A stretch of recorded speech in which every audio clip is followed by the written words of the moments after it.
Hello, this is the lovely Miss Dime.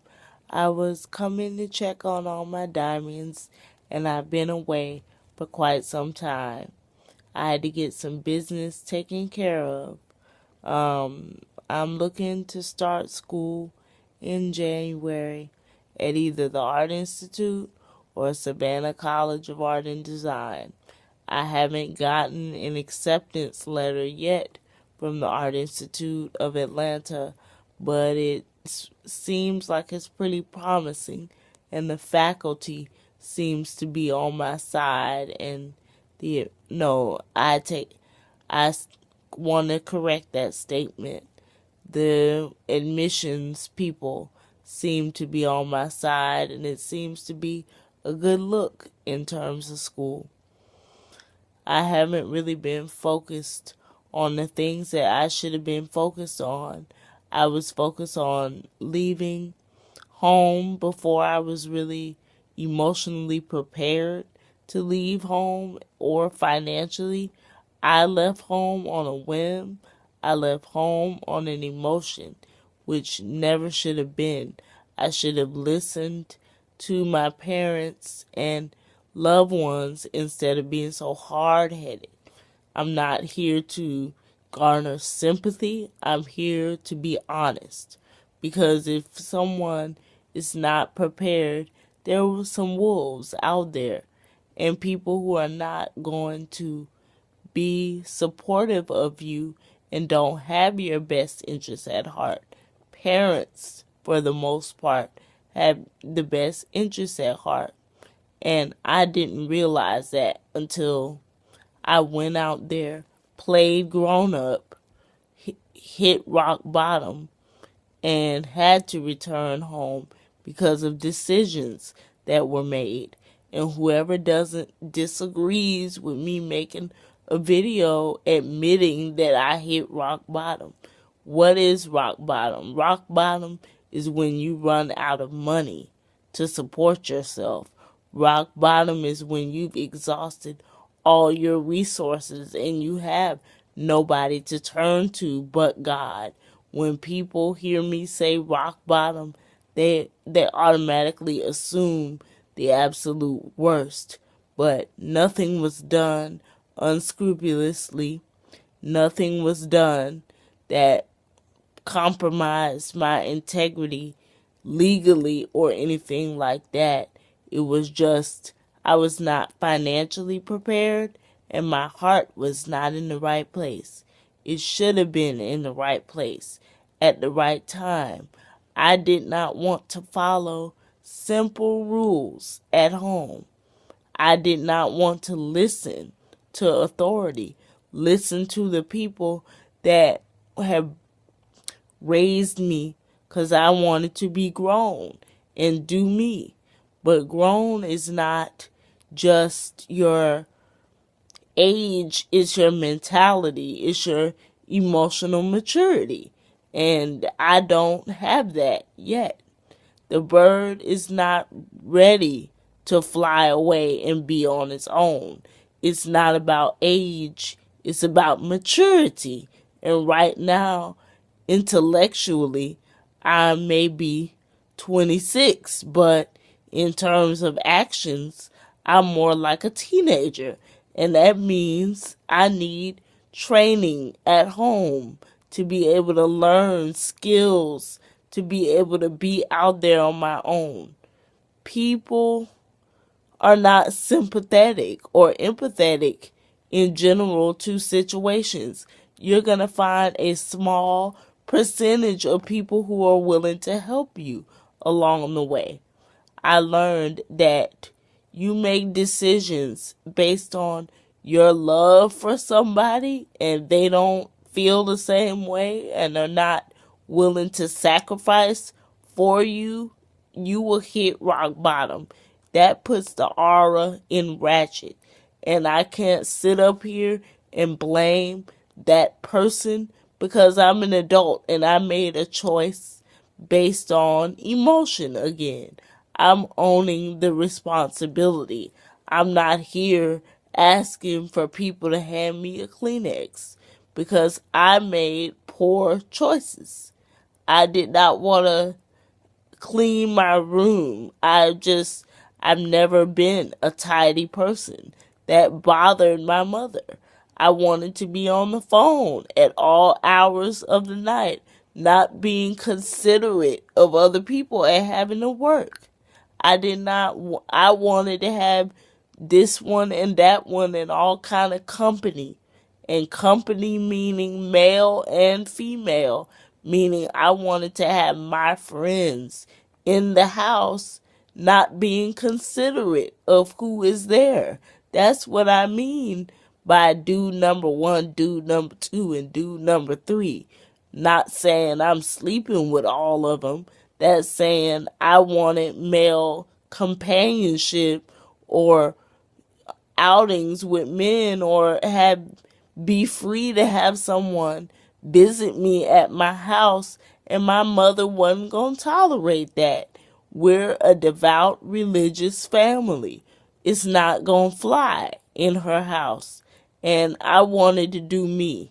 But when you can't pay the cost to be the boss, you can't make no rules and regulations. That's just the way the cookie is cut. That's the way life is. You don't always get your way. I wanted my way. That's why I did it. I wanted to sacrifice all for love, or what I thought was love. It was not love. It was lust. And I'm guilty of it. And so are a lot of people that watch my videos. And if you don't want to communicate with me because of choices that I made, F you. Because you made choices too. Bad choices and bad decisions. I'm speaking to people so that they don't make the same choices that I chose to make.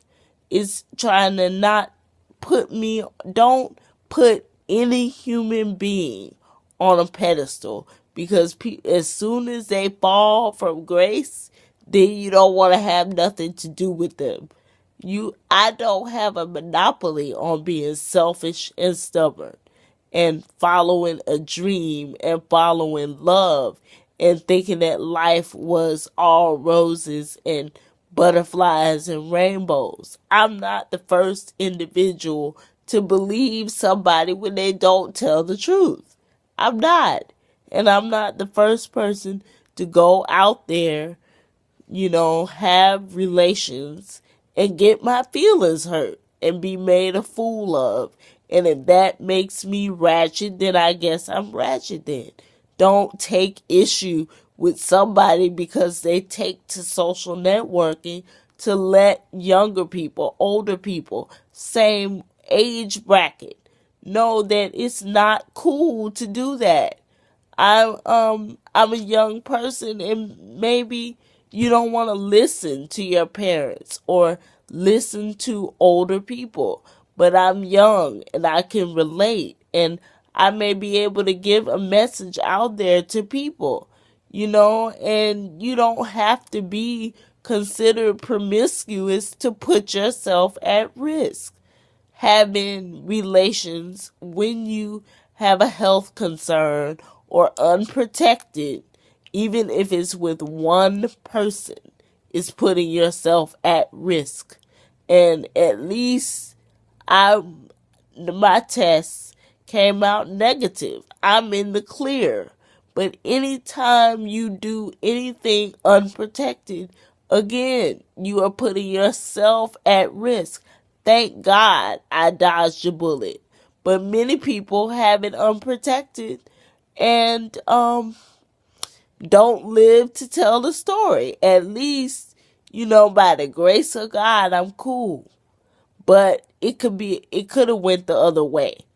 I'm choosing to share it because I don't want to see my brothers and sisters go through that. We are at its epidemic proportions in general, but black people are the main ones who are at risk. The 18 to 24 age group in African Americans is the highest risk affected, according to the CDC. And that's not me talking my business.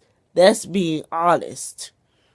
And if you don't want to hear honesty, unsubscribe. Because I've always been been honest and candid. A lot of the times I didn't keep my mouth shut when I should have. I didn't listen to advice when I should have. I was messy, but being messy, wanting to talk in people business and not without discretion and without realizing the consequence of different things, being on the phone talking about somebody all day, not talking about them in the sense of gossip, but sitting there and talking mess all day long is childish. I'm not the only one who's ever done it.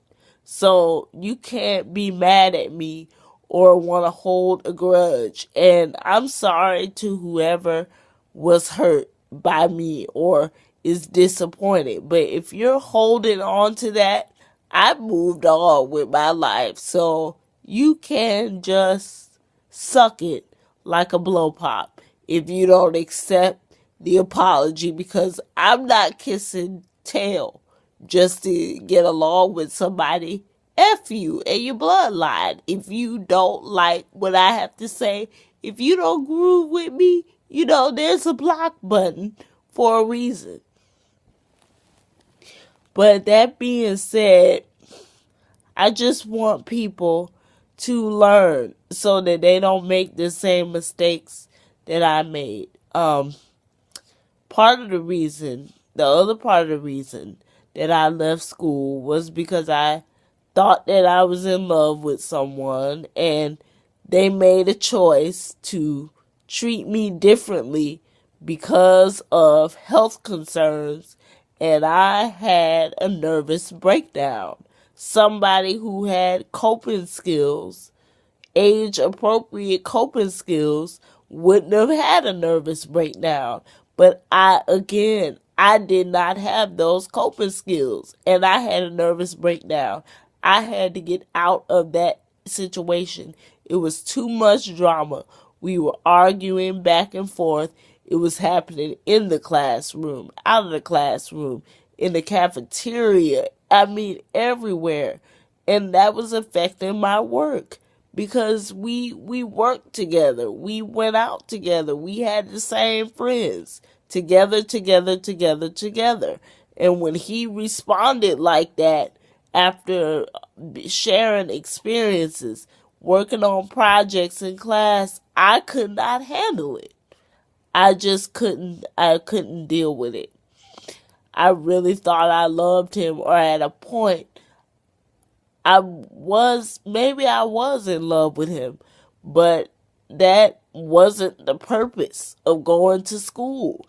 But I'm not the first young lady that's ever been distracted by a man and let lust keep me from a goal.